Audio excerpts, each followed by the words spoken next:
বাইরে ডেকে আনলি কেন? জানতে জানা হয়ে গেছে। তোয়া ভেতরে যাওয়ার জন্য পা বাড়ালে আবির পিছন থেকে ডেকে দাঁড়াতে বলল। তোয়া আবিরের কথা অনুযায়ী দাঁড়িয়ে পিছনের দিকে ঘুরে তাকালো। আবির নিজে এবার দুপা এগিয়ে এসে মৃদুস্বরে জিজ্ঞেস করলো, তোর কিছু বলার নেই? আমি এখনো বিষয়টা মেনে নিতে পারছি না আবির ভাই, অবাস্তব লাগছে সবকিছু। একটু অন্যভাবে দেখ না। তুই থেকে তুমি, তাও ঝগড়া ঝামেলা থেকে বেরিয়ে একটু আমার চোখের দিকে তাকিয়ে দেখ। কিছু দেখতে পারছিস? আবিরের কথাবার্তা অন্যরকম লাগছে তোয়ার কাছে। এভাবে আবির কোনোদিন কথা বলেনি। দেখা হলেই সামনাসামনি বা কাছাকাছি হলেই সবসময় দুজনের মধ্যে দা কুমড়ার মতো সম্পর্কেও গর্জে উঠত। এই আবিরকে সে চিনতে পারছে না, একদমই চিনতে পারছে না। এই অবস্থায় আগের মতো বিরোধের জন্য আগে আগে ঝামেলা বাঁধাতেও ইচ্ছে করছে না। নিজেকে ধাতস্থ করলো তোয়া, অন্যদিকে তাকিয়ে বলল, আমার এখানে দাঁড়িয়ে থাকতে ভালো লাগছে না, তোকে অপরিচিত লাগছে। ভিতর থেকে বারবার আপনি বেরিয়ে আসতে চাইছে। আমি ভিতরে যাচ্ছি, প্লিজ তাড়াতে বলিস না। আবির আর কথা বাড়ালো না। বুঝলো তোয়া বড়সড় একটা ধাক্কা খেয়েছে, তার সময় প্রয়োজন। তোয়া ভেতরে চলে যেতেই আবির একটা দীর্ঘশ্বাস ফেললো। মনে মনে নিজেকে এটা বলে সান্ত্বনা দিল যে তোয়া অপছন্দ করলে সেটা মুখের উপর বলে দিত, শুধু সে ধাক্কাটা নিতে পারেনি। সময় এলে হয়তো সব ঠিক হয়ে যাবে। রাত 12টা। আবির আর নিশো একসাথে শুয়েছে। সকাল 9টায় ট্রেন আছে, বাসায় ফিরতে হবে। দুজনের একজনেরও ঘুমে ধরছে না, অথচ তাড়াতাড়ি ঘুমিয়ে পড়ার কথা। নিশো তবুও ফোনটা রেখে জোর করে ঘুমানোর চেষ্টা করছে, কিন্তু আবির, তার চোখে ঘুম নেই। অস্বস্তি লাগছে ভীষণ, বারবার এপাশ ওপাশ হচ্ছে। চোখ বন্ধ করে থেকেও কাজ হচ্ছে না। তোয়ার কথা ভীষণ ভাবাচ্ছে। মন বলছে তোয়াও হয়তো ঘুমায়নি। ফোনের দিকে তাকালো আবির। রাত 12টা 7 মিনিট। না, কিছুতেই ভালো লাগছে না। গা থেকে কম্বল সরিয়ে উঠে বসলো। ফোনের লাইট চালিয়ে দরজা খুলে বাহিরে বেরিয়ে এলো। আকাশের চাঁদ দেখা যাচ্ছে, বাহিরে ঝিরিঝিরি বাতাস, শরীর হিম হয়ে আসা বাতাস। তবুও খুব একটা নজরে আসছে না তার। ওদিক ওদিক পায়চারি করতে থাকলো সে। হঠাৎ ফোনে মেসেজের শব্দ হলো। এত রাতে সাধারণত মেসেজ আসে না তার। পাওয়ার বাটন চাপলো সে। ফোন স্ক্রিনে চোখ বুলাতেই এদিক ওদিক তাকালো সে। না, কিছুতেই দেখা যাচ্ছে না। মেসেজটা তোয়ার। বিষয়টা তার কাছে অতি আশ্চর্যের। তোয়ার সাধারণত এভাবে কখনো মেসেজ দেয়নি তাকে। তবে কি ওষুধে কাজ হলো? মৃদু হেসে মেসেজটা আবার পড়লো সে। বাইরে ঠান্ডা বাতাস, রোমিওর মতো বাইরে জুলিয়েটের জন্য পায়চারি করতে হবে না তোর। জুলিয়েট যাবে না, যা ঘুমো এখন। তোয়াকে রিপ্লাই কি পাঠাবে সেটা ভাবতে থাকলো আবির। তখনই আরও একটা মেসেজ এলো। ফোনটা আবিরের হাতেই ছিল। মেসেজটা দেখে মুখটা মলিন হলো আবিরের। এদিক ওদিক তাকিয়ে মেসেজদাতাকে খুঁজতে থাকলো সে। মেসেজদাতা তোয়া নয়, ফালাক।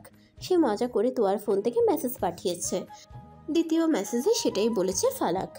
আবির ভাবলো নিশ্চয়ই দাঁত কেলাতে কেলাতে লিখেছে ফালাক। তোয়া ভেবে ভুল করিস না ভাইয়া, ওকে যে শক দিয়েছিস সেটা মাসখানেক থাকবে। যা রুমে গিয়ে ঘুমা, নইলে ট্রেন মিস করবি। আমি তোকে বারবার ডাকতে পারবো না। আবির মনটা খারাপ করে নিজেদের রুমে চলে গেল। রাত অনেকটাই বাকি, তবুও যেন এখন ঘুমোলে একটু পরই উঠতে হবে। ফোন রেখে তাড়াতাড়ি ঘুমানোর প্রস্তুতি নিল আবির। মনকে সান্ত্বনা দিল রাত জাগা ঠিক হবে না। ট্রেনে উঠে বসেছে সবাই। বিয়ে বাড়ি থেকে বের হওয়ার সময় ইয়াদের মা জোর করে সবাইকে খাইয়ে দিয়েছে।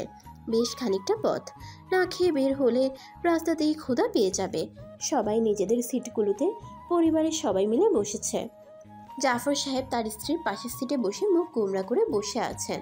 রুম্পা বেগম জাফর সাহেবকে খেয়াল করে বললেন, এখনো রেগে আছো? জাফর সাহেব জানালা দিয়ে বাহিরে তাকালেন। কিছুক্ষণ মৌন থেকে বললেন, ছেলে মেয়ে মান সম্মান নিয়ে খেলছে, রাগ হবে না? রুম্পা বেগম বললেন, আমারও ওদের বিষয়টা অজানা ছিল। নিশো ফালাকের বিষয়টা টের পেলেও মেয়েটার বিষয়টা সম্পূর্ণ অজানা। তবে পছন্দ শুধু আবিরই করে, তোয়া না। আবির তো ছেলে হিসেবেও খারাপ না, ছেলে ভালো, কাজ ভালো, সবই ভালো। জাফর সাহেব শক্ত গলায় বললেন, এত মানুষের সামনে উপস্থাপন করার তো কোনো প্রয়োজন ছিল না। তুমি দেখো না, অনেক জায়গায় বিয়ে বাড়িতে আরেকটা বিয়ে ঠিক হয়, ওরা ভয় পেয়েছিল, বয়স কম, ভুল করে ফেলেছে। যাদের সামনে বলেছে তাদের সাথে বছরেও একবার দেখা হয় না আমাদের। ইয়াদের মায়ের বিয়েতে একবার ও হলেও একবার, তারপর মনে হয় একবার গিয়েছিলে ওদের গ্রামে। যাদের সাথে দেখাই হয় না সেখানে সামান্য এই ব্যাপার ঘটে যাওয়ায় ছেলেমেয়েদের ওপর রাগ করো না। তোমার রাগ করার বাজে স্বভাব। এসবের জন্য সম্পর্ক নষ্ট হয়। মাথা থেকে ঝেড়ে ফেলো এসব। জাফর সাহেব কিছু ভাবলেন, পিছনের দিকে একবার সবাইকে দেখে আবার রুম্পা বেগমের দিকে তাকিয়ে বললেন, ঠিকই বলছে। এসব আমার থেকে আর কে ভালো জানে। কিন্তু ছেলে মেয়ে ওগুলো কি করলো বলতো? আরে ভেবো না আর এসব। তুমি একটা বিষয় দেখো, আমাদের ছেলেমেয়েরা আমাদের কাছেই থাকবে। হ্যাঁ, এটা ঠিক বলেছে। ফালাককে তোমার কেমন লাগে? কত গুণী একটা মেয়ে, মাশাল্লাহ। তোমার ছেলেকে লাইনে আনতে পারবে? বেলাইনে আছে নাকি? যে ভুলগুলো আছে তা তা ঠিক শুধরে দেবে। তার মানে পছন্দ তোমার? অপছন্দের কি আছে? যাক, আলহামদুলিল্লাহ। বলেই মৃদু হাসলেন রুম্পা বেগম। তোয়া আর ফালাক একসাথে পাশাপাশি বসেছিল। ফালাক একের পর এক নিজের ভাইয়ের কথা বলেই যাচ্ছে। তোয়া চুপচাপ শুনে যাচ্ছে, আবার থেকে থেকে ফালাককে চুপ করতে বলছে। ফালাক তবুও থামছে না। তোয়াকে কমাস আগের কথা বলা শুরু করলো। একদিন শাড়ি পরে আমাদের বাড়ি গিয়েছিলে মনে আছে? চকচকে লাল শাড়ি। সেদিন ভাইয়া তোমাকে ছবি তুলে দিয়েছিল। ভাইয়ার ফোন কখনো দেখেছো? ওই দিনের ছবি ভাইয়া এখনো তার ফোনের ওয়ালপেপার।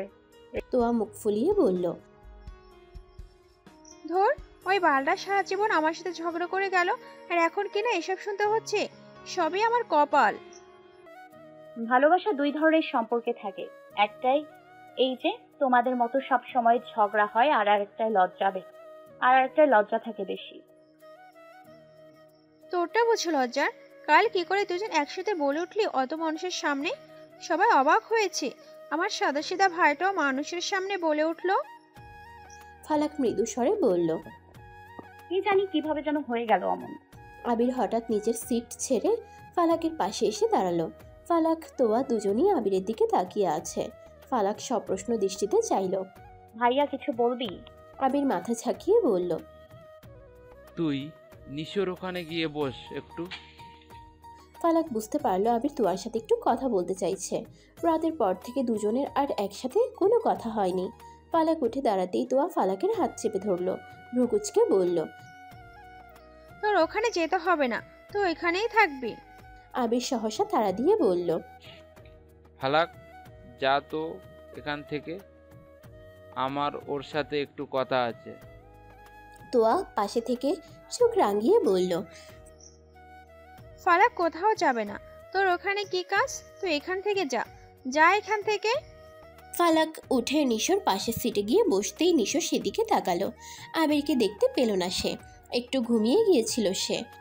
আবিরের উঠে যাওয়া টের পায়নি সে, কিন্তু ফালাকের ধপ করে বসার শব্দে কাঁচা ঘুম ভেঙে গেল নিশোর। পাশে থাকিয়ে ফালাককে দেখে বলল, তুমি এখানে কেন? বাবা দেখলে কি বলবে? ফালাক ভ্রুকুচকে নিশোর দিকে তাকালো, গম্ভীর গলায় শুধালো, বাবাকে ভয় পেতে শুরু করলেন কবে থেকে? আগে পাইনি, এখন পাই। এখন কেন পান? একজনকে ভালোবাসি তাই। ফালাক মৃদু হেসে বলল। তা ভালোই বা বাসেন কাকে, আর ভয়ই বা পান কাকে? নিশো সম্পূর্ণ শরীর ফালাকের দিকে এগিয়ে আনলো, মুখটা এগিয়ে ফালাকের চোখে চোখ রেখে বলল, এই মেয়েটাকে ভালোবাসি। জীবনটা বেশ অগোছালো ছিল, সেই তো দায়িত্ব নিয়ে গুছিয়ে দিচ্ছে। তাকে ছাড়া আর কাকে ভালোবাসবো? ফালাক চোখ নামিয়ে নিল, মাথা নিচু করে বলল, ভয় পান কেন? আমি তোমার সাথে সারা জীবন থাকতে চাই ফালাক, সুখী দম্পতির মতো। আর আমাদের একসাথে পথ চলা শুরুর আগেই আমি বাবাকে কোনোভাবে কষ্ট দিতে চাই না। বাবা মনে কষ্ট পেলে আমাদের উপর বাজে ইফেক্ট পড়বে। আমি চাই না কোনো কিছু খারাপ হোক। ফালাক নিশোর দিকে তাকালো। আপনার চিন্তা ভাবনা সুন্দর, তবে শুধু এজন্য কেন?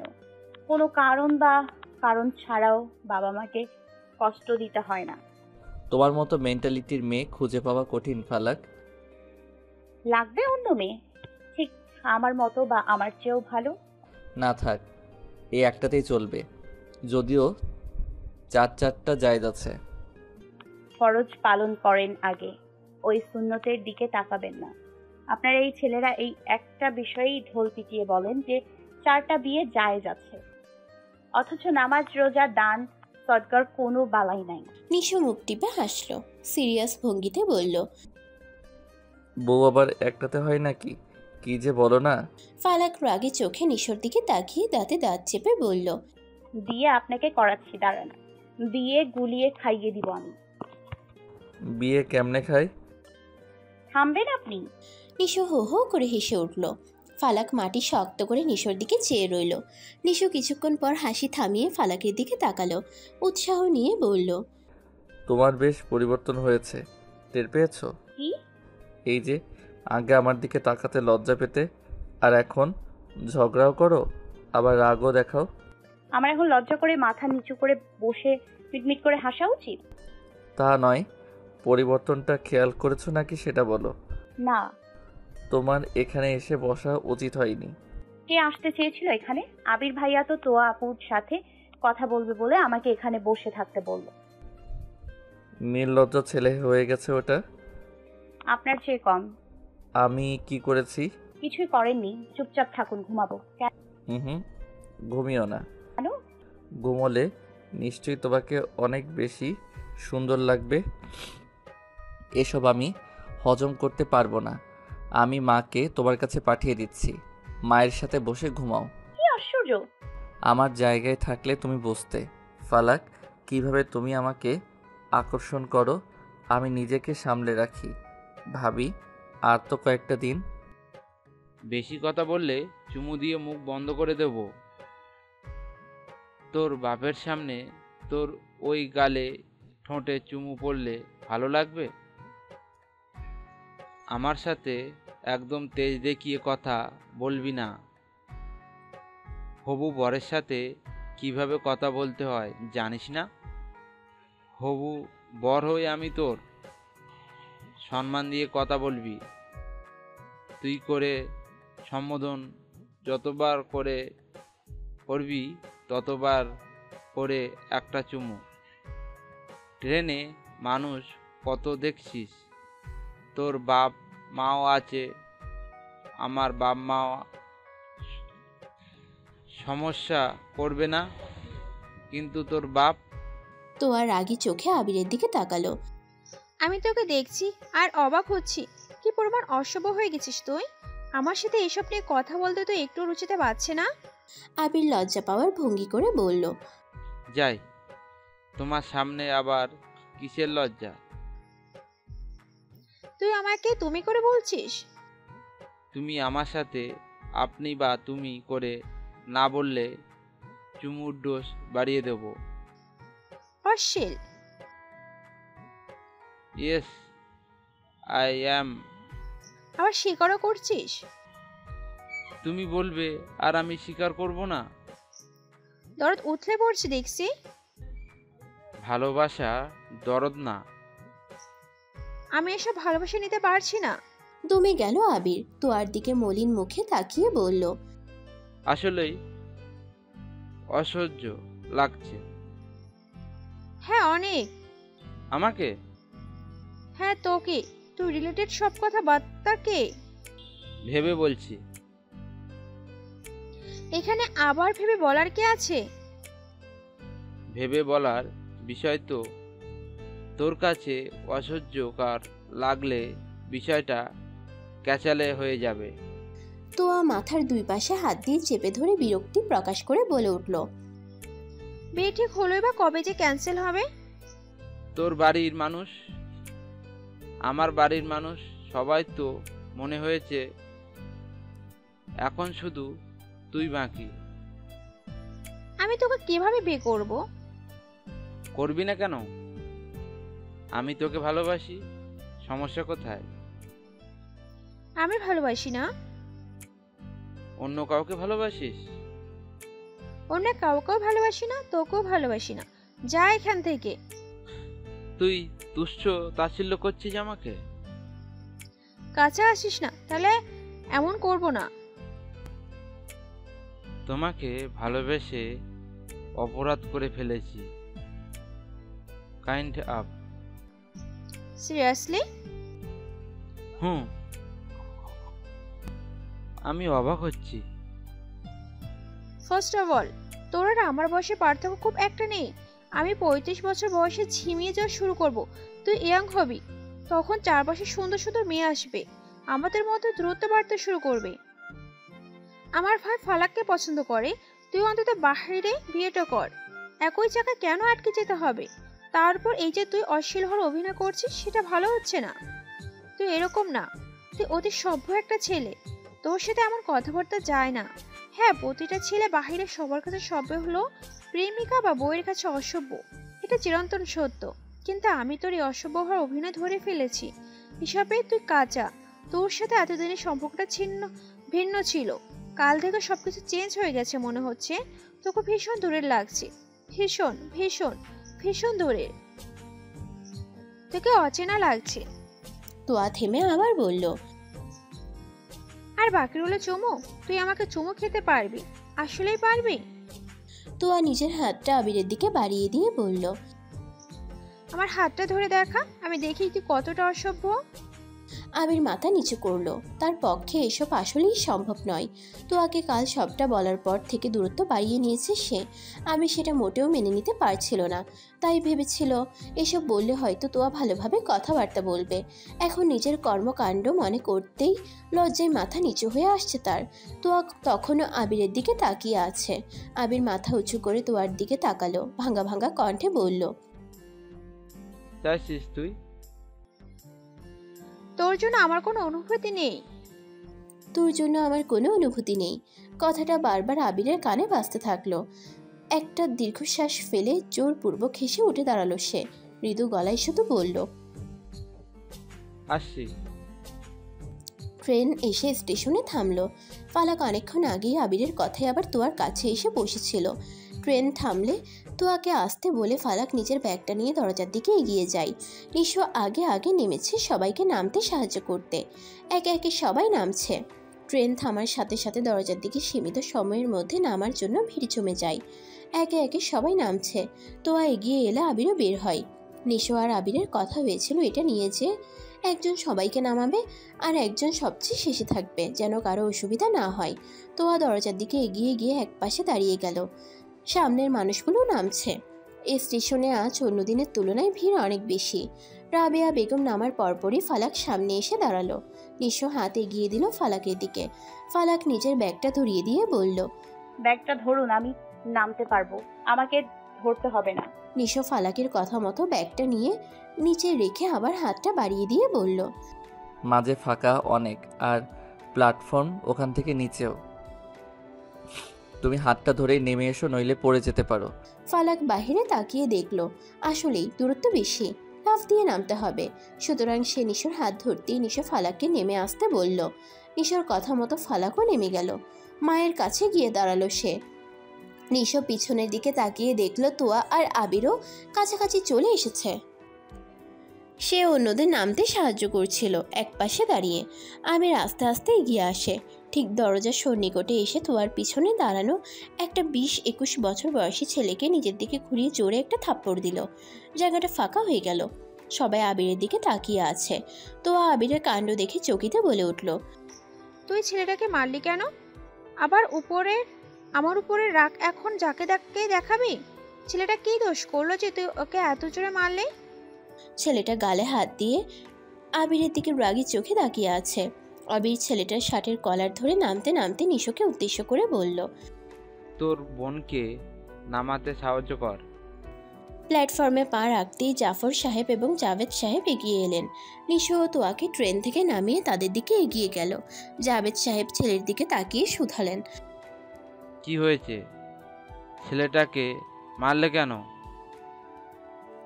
আবির মারি শক্ত করে বলে উঠল, উচিত ছিল ট্রেন থেকে ধাক্কা দিয়ে ফেলে দেওয়া। তোয়া চকিতে বলে উঠল। কি করেছে তোকে ওই ছেলেটা? আবির রাগী চোখে তোয়ার দিকে তাকিয়ে আবার নজর অন্যদিকে রাখলো। ছেলেটাকে ধাক্কা দিয়ে ছেড়ে বলল, কি করেছিস বল। তোয়া পাশে থেকে আবার বলল, সে কে বলবে? মেয়ের চেষ্টা তুই, তাই তুই বল। নিশো একবার থমকে তোয়াকে চুপ করিয়ে বলল। তোয়া তুই চুপ কর। সিরিয়াস কোনো ঘটনা না ঘটলে আবির এরকম করার ছেলে না। রাবেয়া বেগমও পাশে থেকে বলে উঠলেন। হ্যাঁ তোয়া, তুমি চুপ করো একটু, ওকে বলতে দাও। আবির তোয়ার দিকে এক পলকে তাকিয়ে রাবেয়া বেগমের উদ্দেশ্য করে বললেন। কিছু হয়নি মা, চলো বাড়ি যাব। বলে হাঁটা শুরু করলো আবির। সবাই এক আবিরের যাওয়ার দিকে তাকিয়ে রইল। আবিরদের বাড়ির মানুষদের পাশেই এক মহিলা এতক্ষণ কারোর সাথে ফোনে কথা বলছিলেন। ফোন কেটে তাদের দিকে দুপা এগিয়ে এসে তুয়াকে উদ্দেশ্য করে বললেন। এই পুচকে ছেলেটা তোমার কোমরে বারবার ধাক্কা লাগার ভঙ্গিতে স্পর্শ করছিল। তুমি হয়তো ভিড়ের মাঝে ঠেলাঠেলি ভেবে দাঁড়িয়েছিলে। যে ছেলেটা এই ছেলেকে চড় দিল ওই ছেলেটার দেখেছিল কাণ্ডটা, তাই ওটা করেছে। ছেলেটা একদম ভুল করেনি। পারলে ওই শয়তানটাকে ধরে গণধোলাই দাও। এরা ভিড় খোঁজে মেয়েদের এমন গায়ে হাত দিতে দেয়। মহিলার কথা শেষ হওয়া মাত্র নিশো সজোরে একটা চড় বসিয়ে দিল ছেলেটাকে। বেশ গন্ডগোল বেঁধে গেল। চারদিকের মানুষ সেদিকে এগিয়ে এলো। সবাই বিষয়টা জানলে নিজেরাও মারতে আসলে ছেলেটা কান্নাকাটি করে মাফ চাইতে থাকলো। সবাইকে ফেলে রেখে নিশো ছুটলো আবিরকে খুঁজতে। ভিড় কমতে শুরু করলে সবাই বাড়ির দিকে এগুতে থাকলো। এতক্ষণে তোয়ার মনের মধ্যে খচখচ করা শুরু হয়েছে। শুধু শুধু আবিরকে এতগুলো কথা শোনালো সে। কি খারাপ ব্যবহারটাই না করলো। বাসায় নিশো আর ফালাকের বিয়ের কথা চলছে। ইহাদের বিয়ে থেকে বাড়ি ফেরার কয়েকদিন হয়ে গিয়েছে। সবার কাছে সবকিছু যেহেতু স্পষ্ট, তাই তারা বিয়েতে আর দেরি করতে চাইছে না। নিজেদের যেহেতু ছেলে মেয়ে, তাই কাউকে দূরে পাঠানো দুর্ভোগ আর পোহাতে হবে না। প্রথমে আবিরের বিয়ের কথা উঠেছিল, তখন আবিরের এক কথাতেই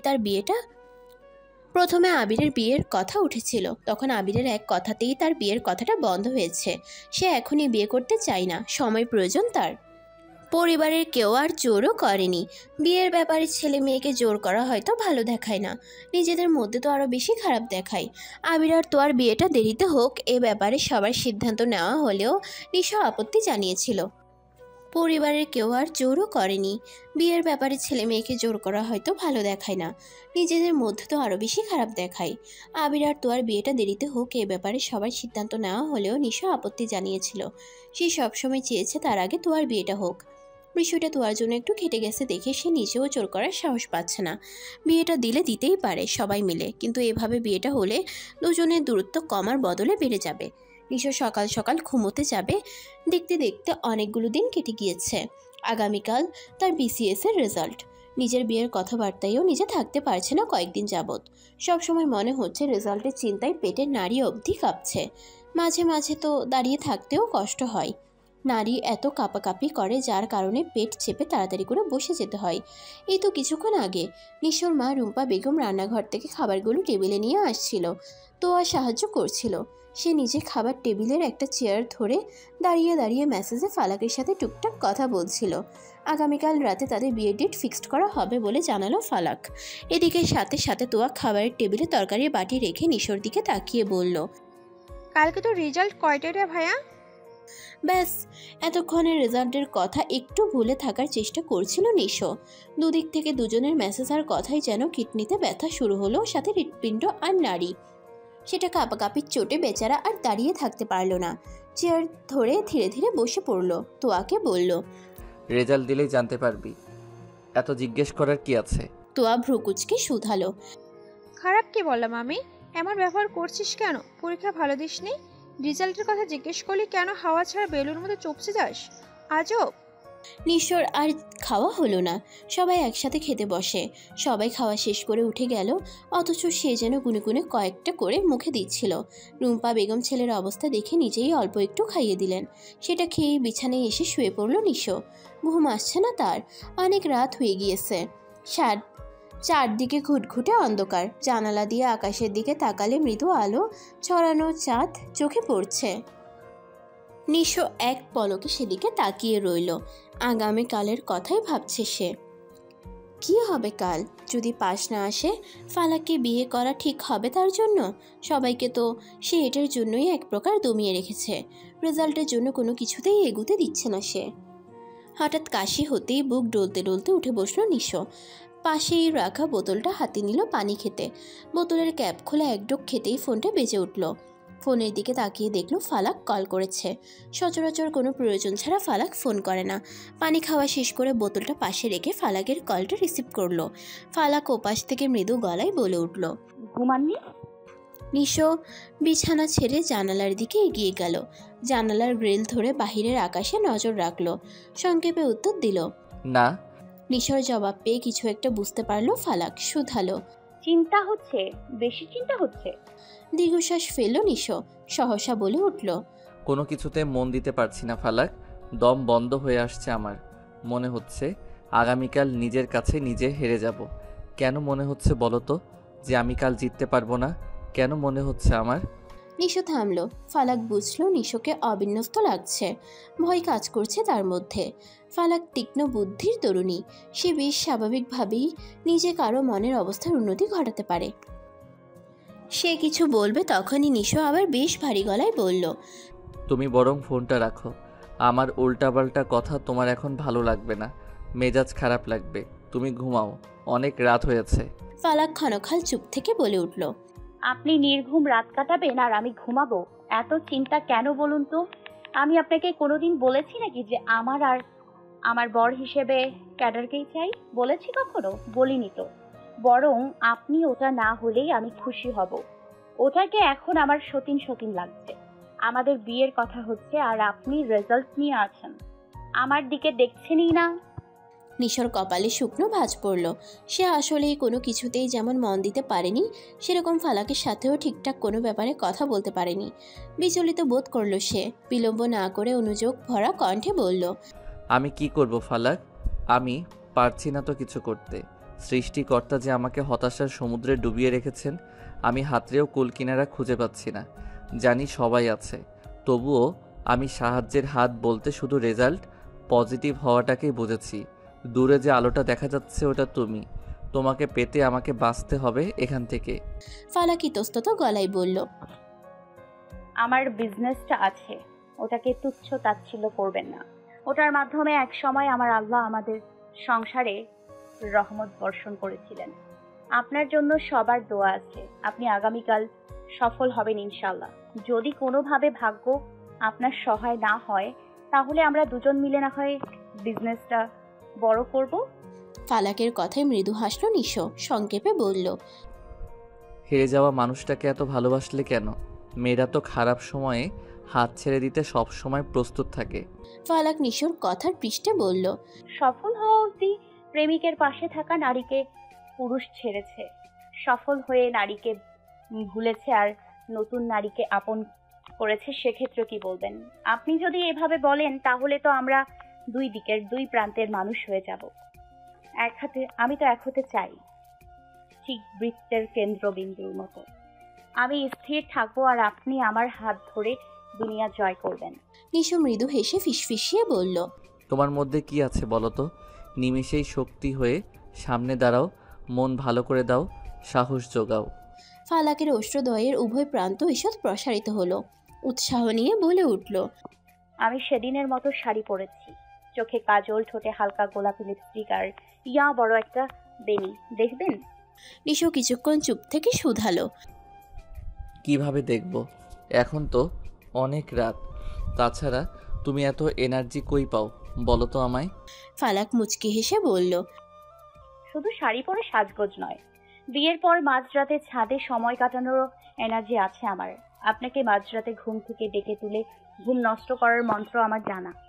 নিশো সহসা বলে উঠল, জীবনের 12টা বাজাতে আর কি চাই আমার?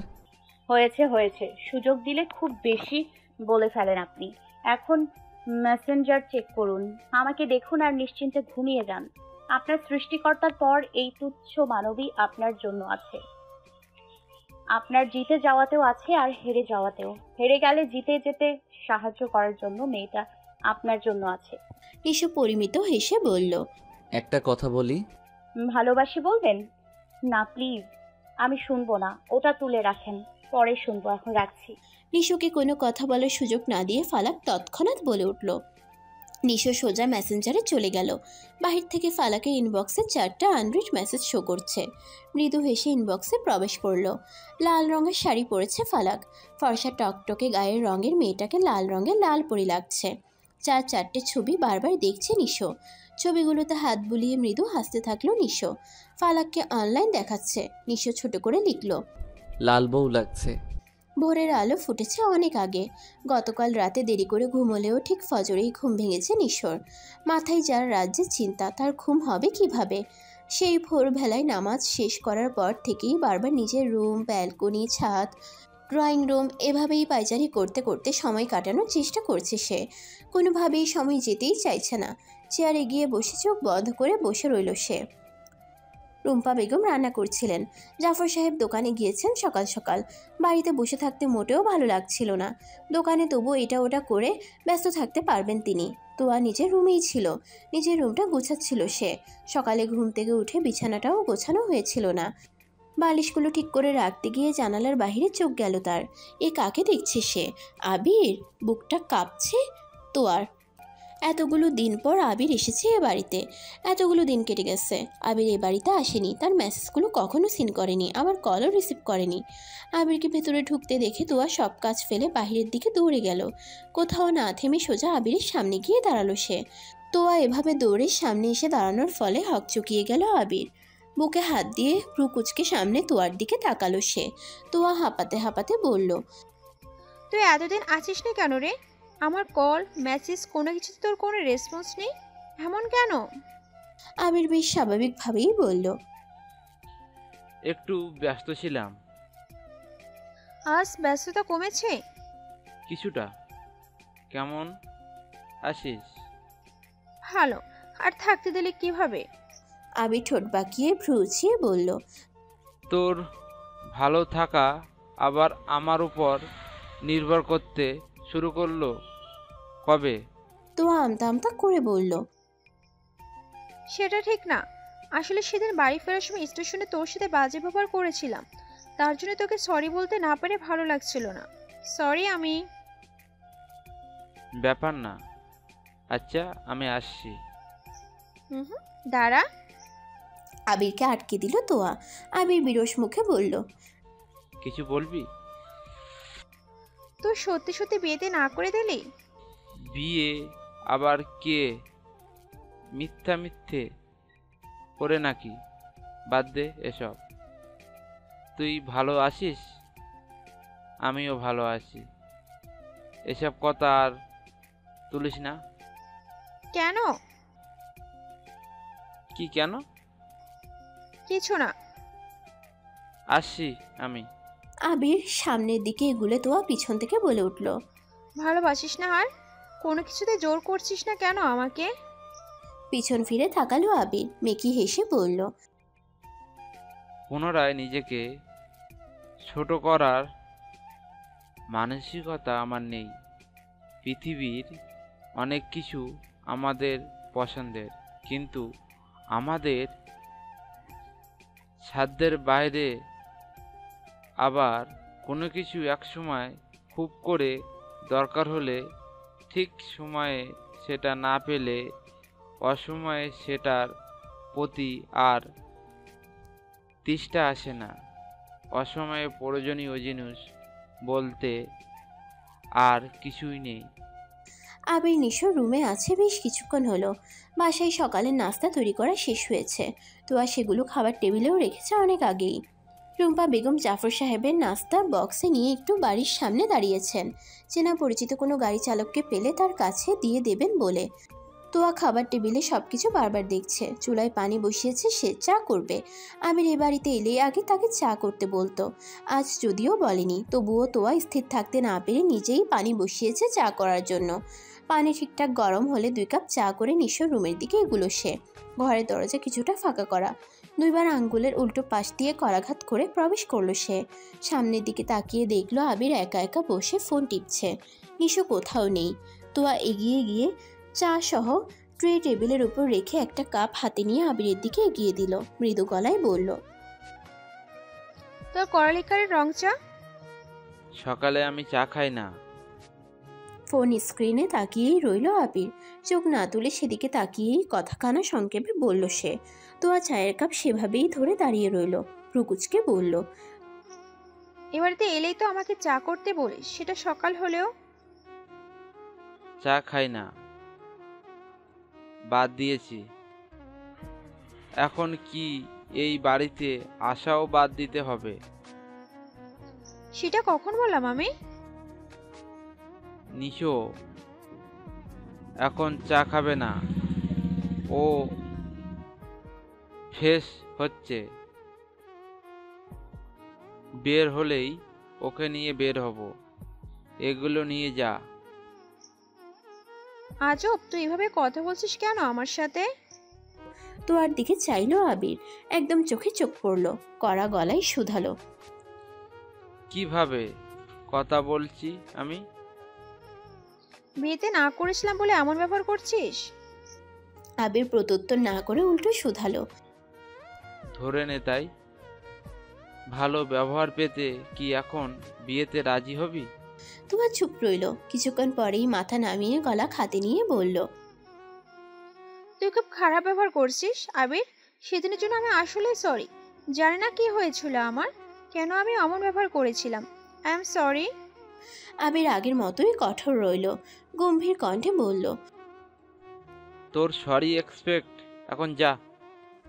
তোয়া মাথা উঁচু করে আবিরের দিকে চাইলো, মুখ মলিন, চোখ দুটো যেন নিভু নিভু করছে, জ্যোতিহীন লাগছে, দুর্বল চাহনি। তোকে মিস করছি খুব। তুই এতগুলো দিন আসিসনি, নিজেও তোদের বাড়িতে যাওয়ার সাহস পাইনি। তোয়ার কথা কর্ণকুহরে পৌঁছাতেই আবির চাপা গলায় বলল। একদম আমার বিয়েতে যাওয়া সাহস করিস? তোকে একসময় ভালোবেসেছে, এখন মানুষটার বউ দেখে আসিস? তোকে কখনো বোন হিসাবে না ভাবা লোকটার সারা জীবনের সঙ্গীকে দেখে আসিস? তোর জন্য নিজেকে আমানত হিসাবে রাখা পুরুষটা কোনো কিছু না ভেবে সবার সামনে কারোর দিকে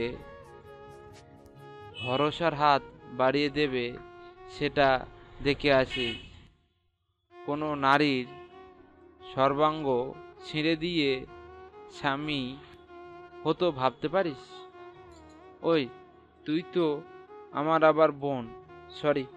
তোয়ার বুকটা কেঁপে উঠল, আবিরের কথাগুলো যেন সূচের মতো সমস্ত শরীরে খুঁচিয়েই যাচ্ছে। নিঃশ্বাস ঘন ঘন ফেলছে সে, চোখ অশ্রুপূর্ণ হতে চাইছে। সে তো আবিরকে ভালোবাসে না। আবির তাকে নিয়ে না ভেবে অন্য কাউকে বিয়ে করুক, সেটাই তো সে চেয়েছিল। আবির তাকে নিয়ে না ভেবে অন্য কাউকে বিয়ে করুক, সেটাই তো সে চেয়েছিল। তবে এখন কেন আবিরের এমন কথাবার্তায় পুরো শরীর ঝলসে যাচ্ছে?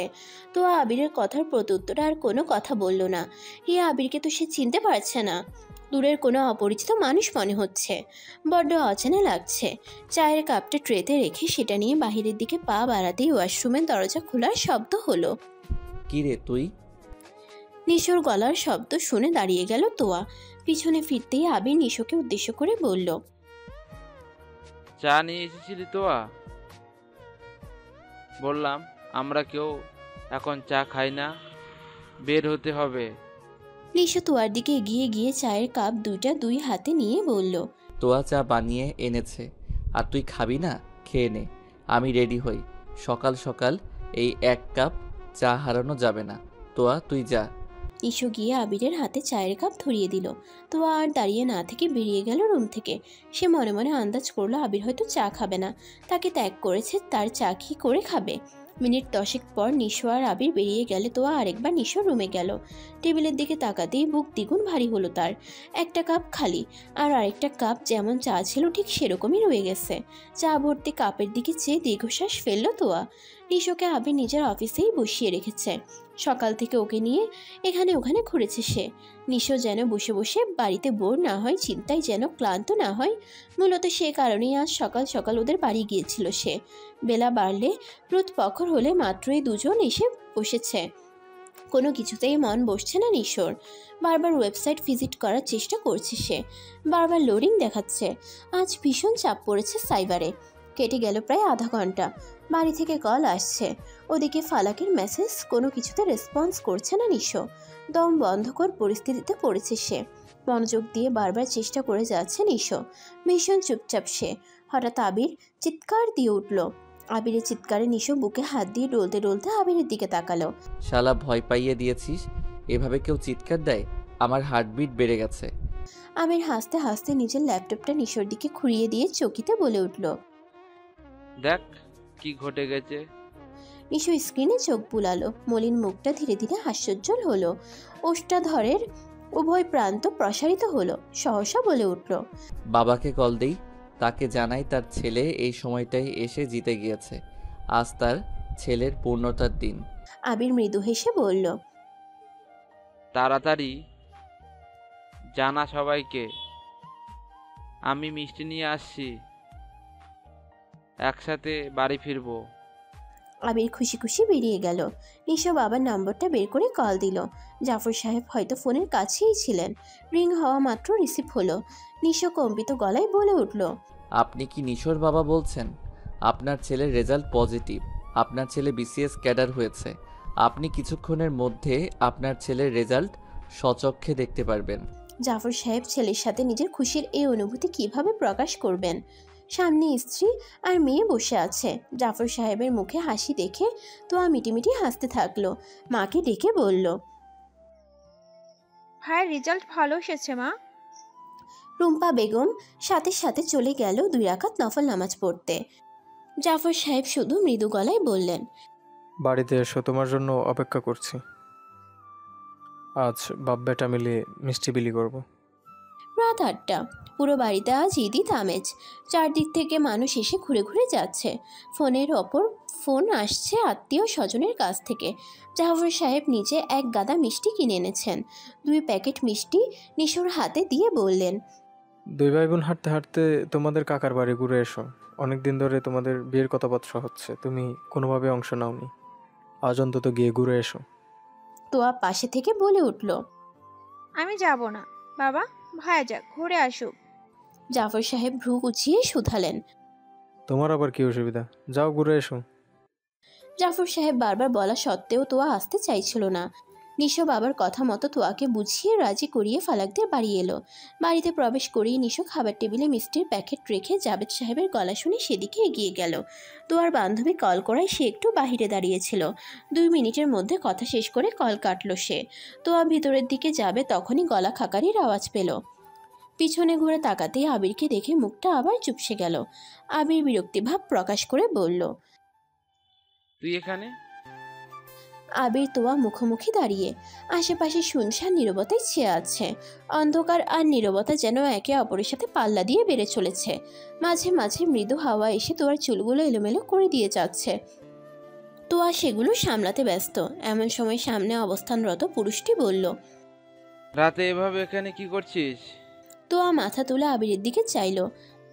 ভাইয়ের সাথে এসেছি, বান্ধবী কল দিয়েছিল তাই কথা বলছিলাম। আচ্ছা, হুম। এখানেই থাকবি নাকি ভেতরে যাবি? ভেতরে যাব। যা তাহলে। তোয়া কিছুক্ষণ নীরব থেকে বলে উঠল। তুই আমার উপর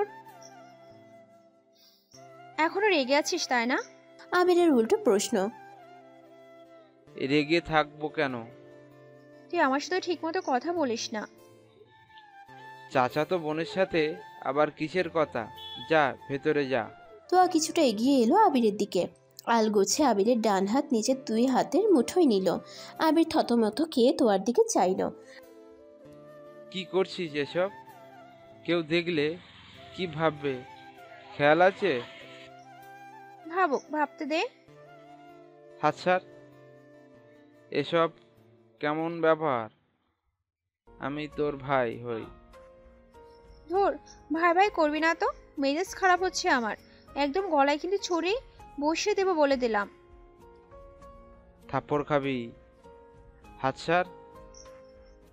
ছাড়বো না। কি করবি? আবির মিছে মিছে হাতটা ছাড়িয়ে নেওয়ার অভিনয় করলো। তোয়া আরো শক্ত করে আবিরের হাতটা ধরে দাঁড়িয়ে রইল। এক সময় হাত ছেড়ে আবিরের পায়ে পড়ে গেল।